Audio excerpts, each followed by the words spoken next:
Alistair Mackintosh, you're chairman of the NFU Livestock Board for England and Wales, and you're a Cumbrian farmer yourself. What's top on the list of concerns that you're bringing here to the European Parliament? I think there's a number of concerns. I think the profitability of the livestock sector is paramount. I think it's always a topic for discussion. We've struggled for years with low returns, and I think that's one of the major issues that we want to express. And I recognise that input costs are rising enormously. I think some of the regulatory issues that are inflicted upon us as well is quite a big challenge for us. And I think also some of the trade distorting issues that have potential to do some serious damage to the industry. So there's a number of issues. I think as well it's hugely important that we maintain the contacts with the decision makers over here, and that again is something that's crucial to us. You mentioned the input costs. What are you talking about? Is it fuel that you're particularly concerned about? There's a number of them. I mean, we're like all the consumers in today's climate.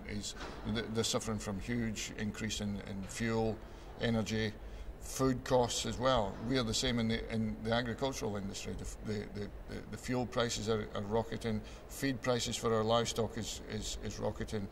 And our energy costs in general are going through the roof as far as we're concerned. So although we are seeing better returns, those input costs are eroding those better margins, and to be fair, when you look hard at them, in some instances the input costs have caused an even more negative balance. And what would you like to see done about that? Is there anything that the European Union could do? I think there has to be a recognition, certainly among the decision makers, that these costs are rising, and that food prices will have to compensate in some measure, to secure the supply, if you like. And I think there has to be a recognition that all in the garden is not rosy, and when the decision makers are making decisions on regulation, certainly on the CAP reform, there has to be a clear understanding of what the impact will be on the grassroots farmer, and without that connection, quite often you get some of this distortion, and the distortion can be even greater. You mentioned the reform of the Common Agricultural Policy and regulation. What could be done that would help you? You're a farmer yourself.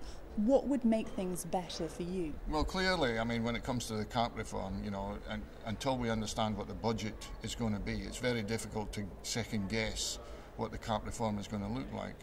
But for me as a livestock farmer, to have a strong pillar one that helps me combat the volatility of market prices, if you like, is crucial. I think also, to have a clearly identified pillar two, which we can embrace to help the environment and deliver on the environmental benefits, is also important.